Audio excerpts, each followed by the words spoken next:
আসসালামু আলাইকুম ওয়া রাহমাতুল্লাহি ওয়া বারাকাতুহু। সম্মানিত মুসলমান ভাই ও বোনেরা, হাশরের ময়দানে পুলসিরাতের 7টি ধাপে 7টি প্রশ্ন করা হবে। সেই প্রশ্নগুলি কি কি? প্রশ্নের উত্তর দেওয়ার পরে পুলসিরাতের ওপারে কে আমাদের জন্য অপেক্ষা করবেন এবং ফেরেশতারা আমাদের সঙ্গে কি করবেন।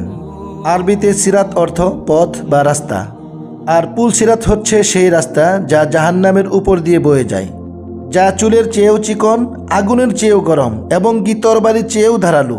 আর কিয়ামতের দিন প্রত্যেক মাখলুককেই সেই পুল অতিক্রম করতে হবে।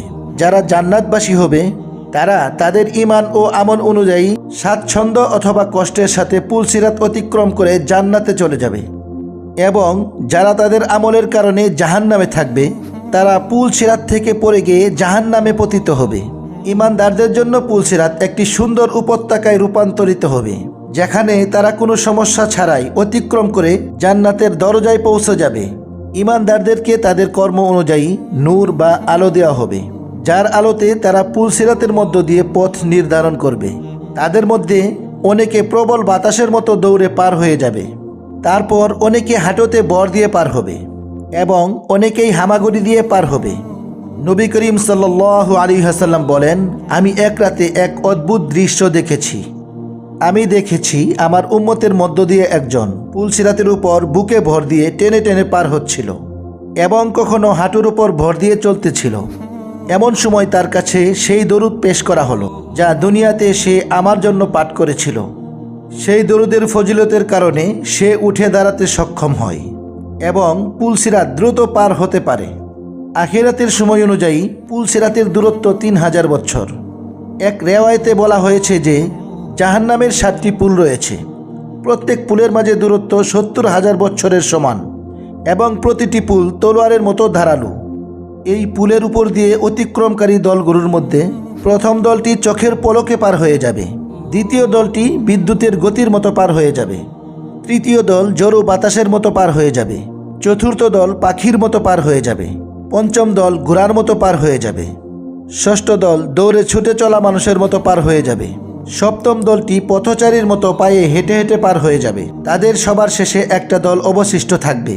যখন তাদেরকে যেতে দেওয়া হবে তারা পুলসিরাতের উপর তাদের পা রাখবে, কিন্তু তাদের পা কাঁপতে শুরু করবে, তাই তারা হাঁটু গেড়ে বসে পড়বে।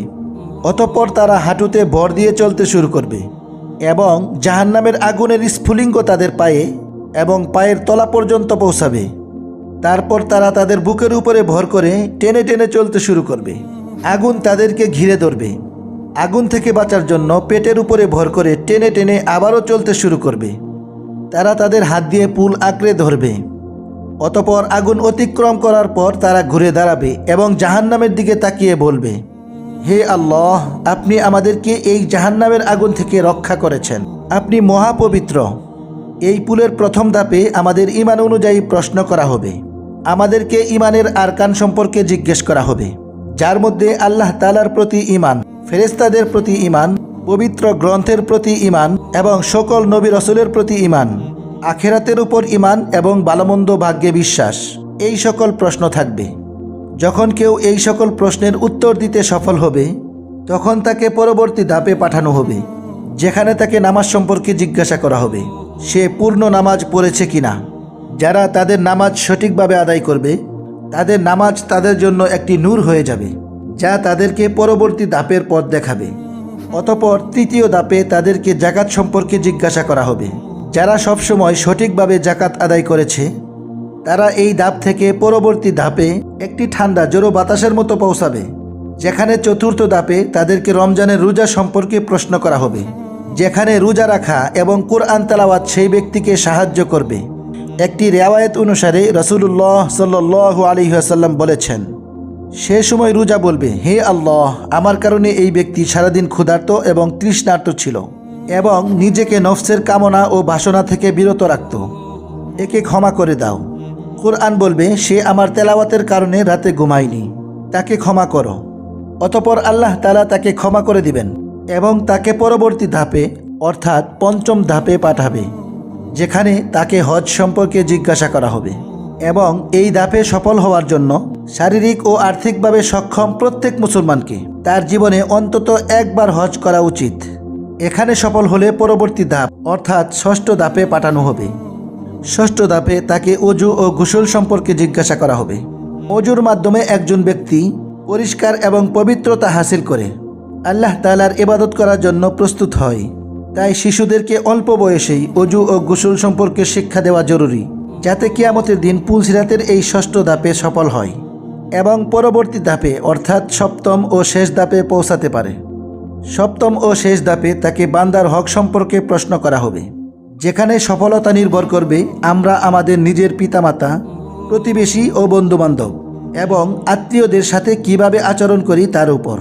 যদি কেউ অন্যের হক নষ্ট করে, যেমন অন্যের ধন সম্পদ আত্মসাৎ করা, চুরি করা, ডাকাতি করা, কাউকে গালি দেওয়া, কারো গীবত করা, তাহলে তার জন্য এই ধাপ অতিক্রম করা খুব কঠিন হবে এবং তারা তা অতিক্রম করতে পারবে না। কিন্তু যারা এই শেষ প্রশ্নেরও সঠিক উত্তর দিয়ে দিবে, তারা সেই স্থানে পৌঁছে যাবে যেখানে নবী করিম সাল্লাল্লাহু আলাইহি ওয়াসাল্লাম তাদের জন্য অপেক্ষা করতে থাকবে এবং স্বাগত জানাবে, যেখানে তাদের জন্য দুটি পানির ফোয়ারা থাকবে যার পাশ হিরে জোহরা দ্বারা তৈরি করা হয়েছে। তারা একটি ঝর্ণায় গোসল করবে এবং অন্যটি থেকে পানি পান করবে। তারপর তারা জান্নাতের দরজায় পৌঁছে যাবে। জান্নাতের দরজায় ফেরেশতারা সেখানে তাদেরকে স্বাগত জানাতে থাকবে। তারা জান্নাতে পা রাখবে এবং এমন এক অন্তহীন জীবনে প্রবেশ করবে যা কখনো শেষ হবার নয়।